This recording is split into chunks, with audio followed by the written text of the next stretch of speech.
Whether you're conquering professional exams or personal milestones, we welcome you to Beyond Clean's Confidence Certification, the 52-week test prep podcast series. With expert insights, actionable tips, and engaging discussions, we'll break down the toughest concepts in sterile processing and build your confidence every step of the way. Join host Sarah B. Cruz as she embarks on a mission to help you not just prep for tests, but craft your success story. And now your host, Sarah B. Cruz. Hello and welcome. You're listening to Confidence Certification, a 52-week test prep podcast series to equip you to take your sterile processing career to the next level.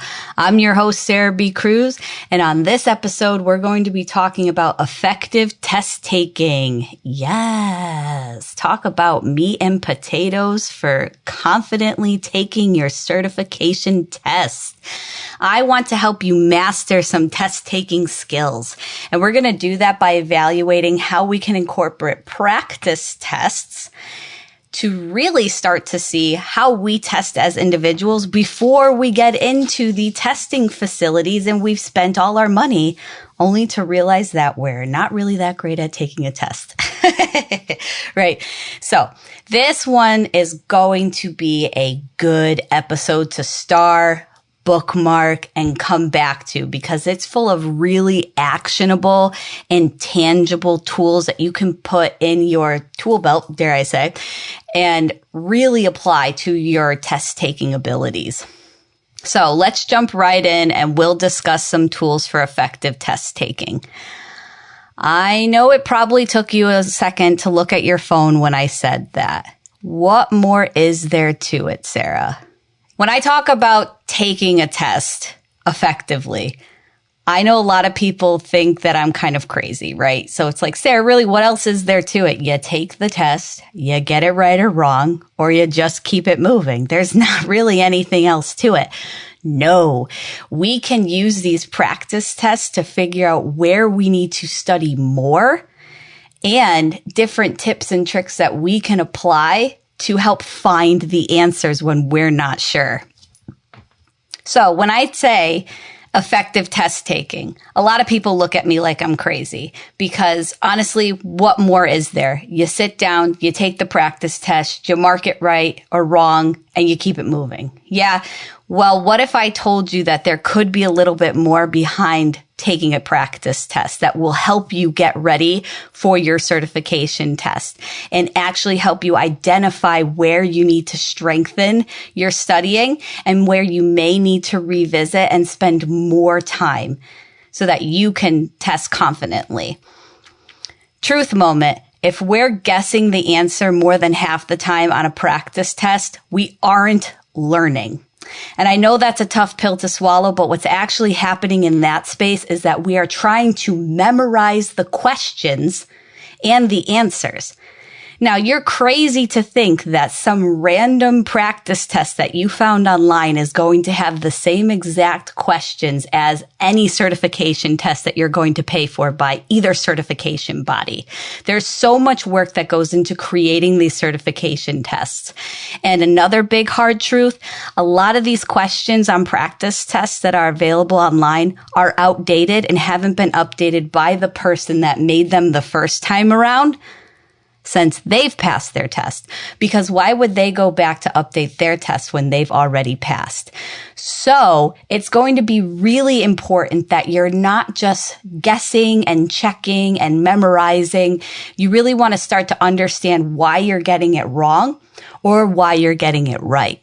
There is so much stress related to memorizing things online, and not just online, in your book, on your flashcards, when you're just trying to jam all this information into your head and you're not really understanding what you're learning or why it's important, that's when it becomes memorizing. Okay.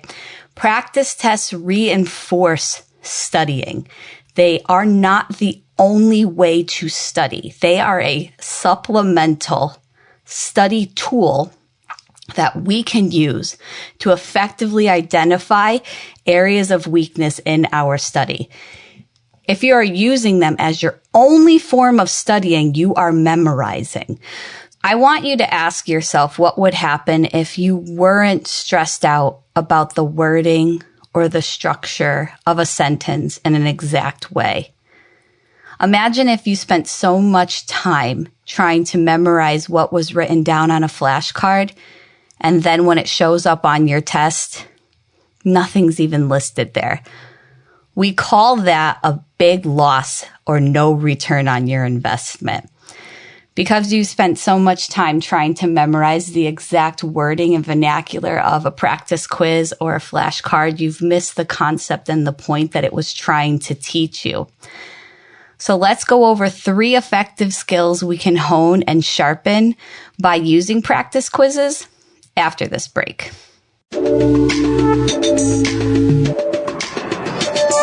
It's time for our mid-episode confidence boost, where we focus on key sterile processing test concepts. Now, there's no guarantee these concepts will be on the test you take, but they are key concepts to the workplace and are discussed in the literature.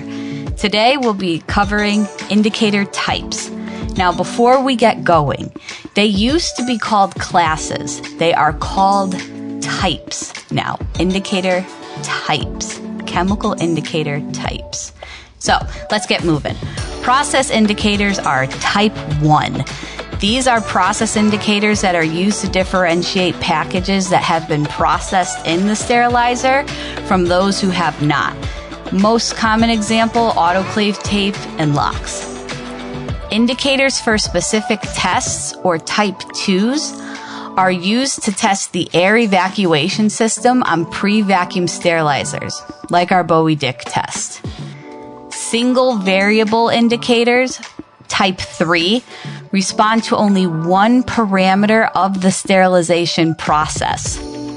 Multivariable indicators, type 4, response depends on the achievement of 2 or more of the critical parameters of specific sterilization processes that they're designed to monitor. So these types are monitoring specific parameters. Okay, so it just depends on what their IFU said they're made to monitor. Integrating indicators are type 5. Their response depends on the achievement of all the critical parameters that they're designed to monitor. They provide immediate information regarding the sterilizer's ability to achieve all the necessary sterilization parameters. They parallel the performance of the BI, but they're not to be used in substitution of our biological process challenge devices. But when you open up your PCDs, you'll notice that there's a type 5 integrator with that little capsule of Geobacillus stereothermophilus. And lastly, we have our emulating indicators, type 6, which are designed to react to all critical variables of a specific sterilization process that they're designed to monitor. They are cycle verification indicators and are labeled for specific sterilization cycles that they're intended to monitor. They must be used on the cycle type and specific temperature indicated. They do not contain spores and should not be used to substitute a biological indicator or release an implant. That's going to wrap this mid-episode confidence boost. Good luck.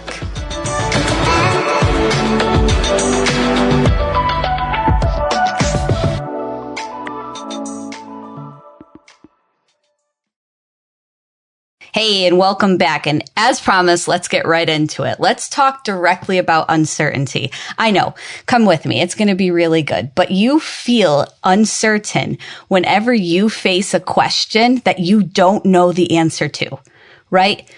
So it's not really the biggest deal when you're taking a practice quiz, but when you're in your actual certification test, how you reacted to the uncertainty in your practice quiz will be how you react to the uncertainty in your paid testing center, right?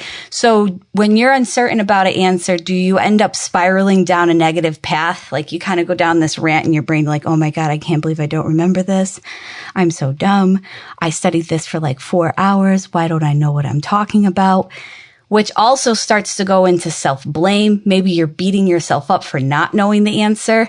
And then you end up just taking a guess and hoping for the best. Again, not the end of the world when you're doing a practice exam, but when you've paid for that, you've effectively just paid to guess on your certification test. And that uncertainty and how you respond to it can be built out and addressed during your practice test. So your practice test isn't just about getting the answers right. It's about coaching yourself through when you don't know the answers to the questions. So let's reiterate that last sentence I just said. A practice test isn't all about getting the answer right. I know. Come along with me on this one too, okay? So just take a second to assess how you're reacting to your uncertainty and how you plan to regain your senses when it's happening to you. So if you're going down an endless spiral, how are you going to stop those thoughts?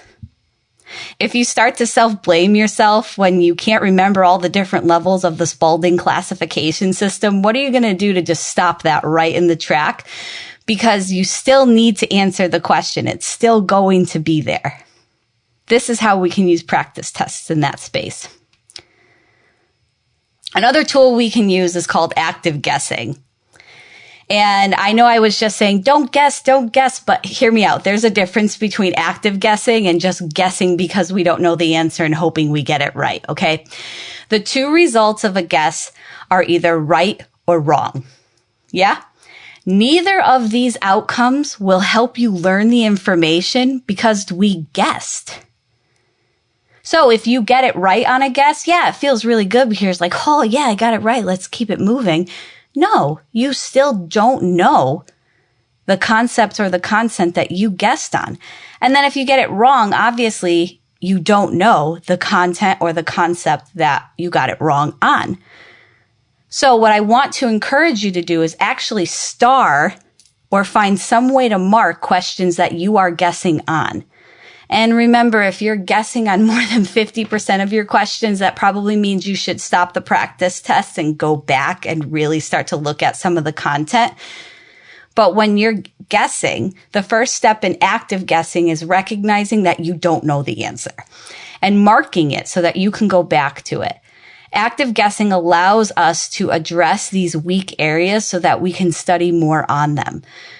Because the true benefit of a guess is that it highlights a weak point in our understanding. Take advantage of this and review the information that it pertains to. Another tool, process of elimination. This is my favorite. This requires us to look at the question as a whole, not just what it is asking us. Just keep asking yourself, what isn't the answer? That's all you have to do in this process of elimination style. Read the question and highlight your key words. It helps make the question less wordy, especially if you get overwhelmed easily with big, long questions. Yeah. And then use your baseline understanding to remove any answers that just don't make sense. By consistently asking, what isn't the answer? We can start to remove answers or options like A, B, C, D that don't make any sense to the problem. So for an example, if they're asking about sterile barriers and dust covers is one of the options on there, that can get removed because they're asking about sterile barriers, not sterility maintenance, right? So we know that dust covers is not one of the answers.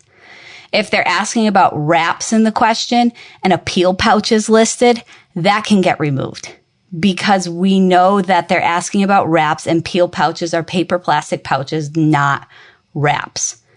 So now you're left with a 50-50 chance. If you're guessing at this point, don't forget you still have to start because you'll go back. But now instead of having to review all 4 options because you absolutely had no idea, you focused into 2 of the options that you can revisit and restudy. As we begin to wrap today's episode, please give yourself a break when taking your practice test. Breathe, literally take breaks, and remember everything in sterile processing was taught and learned at some point, and there is no such thing as natural talent in sterile processing. I mean, I haven't met a biological protege yet. They could be out there. They could be listening to the show. If you're listening to the show, come say hi to me on social media. But everything in sterile processing was taught to somebody at some point. And for your homework, why don't you go and take a practice quiz with this new approach? Remember that you're trying to use it as a study resource, not the end-all be-all behind how you study. Don't shortchange your experience by simply trying to get it right.